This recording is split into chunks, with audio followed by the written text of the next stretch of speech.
হলো এই ভিডিওটা কিভাবে আপনারা হলো ট্রাস্ট ওয়ালেট অ্যাকাউন্টটা ক্রিয়েট করবেন। ফার্স্ট অফ অল প্লে স্টোরের মধ্যে চলে আসবেন, আসার পরে সার্চ দিবেন ট্রাস্ট ওয়ালেট সার্চ দেওয়ার পরে দেখবেন যে আপনাদের মাঝে এমন একটা ইন্টারফেস চলে আসবে। এখান থেকে ট্রাস্ট ওয়ালেটটাকে ইনস্টল করে নেবেন। দেন আমার যেহেতু ইনস্টল করা, ওপেন করে নেব হোম পেজে গিয়ে।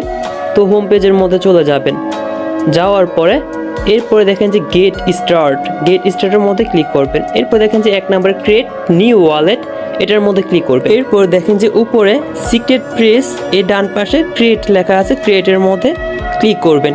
ক্লিক করার পরে এইখানে ব্যাক আপ ম্যানুয়ালি এটার মধ্যে ক্লিক করে দেবেন। ক্লিক করার পরে দেখবেন যে আপনাদের মাঝে এমন একটা ইন্টারফেস আসবে। এইখানে আপনি 3টা টিক মার্কের মধ্যে ক্লিক করে দেবেন। এরপরে দেখেন যে নিচে কন্টিনিউ যে অপশনটা আছে এটার মধ্যে হলো ক্লিক করে দেবেন। ক্লিক করার পরে আপনাদের মাঝে এমন একটা ইন্টারফেস আসবে। এইখানে হলো 12 ডিজিটের ওয়ার্ড, এটাকে আপনি কপি করে রাখবেন। এটা হলো আপনার পাসওয়ার্ড একান্ত। তো সেই ক্ষেত্রে আপনি হলো আপনার হোম পেজের মধ্যে চলে আসবেন। হোম পেজের মধ্যে চলে আসার পরে নোটবুক যেটা আছে অথবা আপনি এই লেখাগুলো খাতার মধ্যে লিখে রাখবেন বা সংরক্ষণ করে রাখবেন, কেননা এইটা হলো আপনার একান্ত।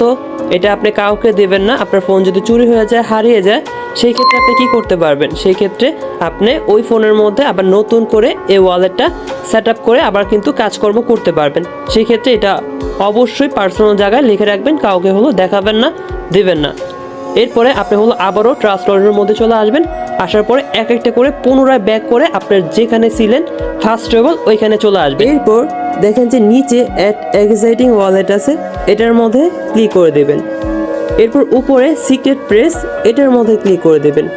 এরপর দেখেন যে আবারও 3টা টিক মার্ক আছে, 3টা টিক মার্কের মধ্যে ক্লিক করে নিচে কন্টিনিউ যে অপশনটা আছে কন্টিনিউর মধ্যে ক্লিক করে দেবেন। এরপরে দেখেন যে মাল্টি কয়েন ওয়ালেট এটার মধ্যে ক্লিক করে দেবেন।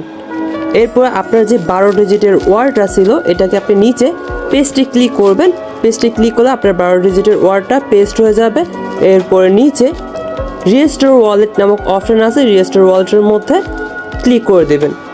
ক্লিক করার পরে আপনাদের মাঝে এমন ইন্টারফেস আসবে। এখানে আপনি ক্রিয়েট পাসওয়ার্ড আপনার মন মতো করে দিয়ে দিবেন।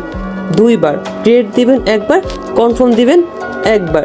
সেক্ষেত্রে আপনার ফিঙ্গারপ্রিন্ট আসবে, চাইলে ফিঙ্গারপ্রিন্ট আপনি ইউজ করতে পারেন। ফিঙ্গারপ্রিন্ট ইউজ করার সাথে সাথে আপনার ওয়ালেটটা সেট আপ হয়ে যাবে। সেট আপ হয়ে যাওয়ার পরে একটু নিচে স্ক্রল করবেন। নিচে স্ক্রল করার পরে দেখেন যে ম্যানেজ ক্রিপ্টো নামক একটা অপশন আছে, এটার মধ্যে ক্লিক করবেন।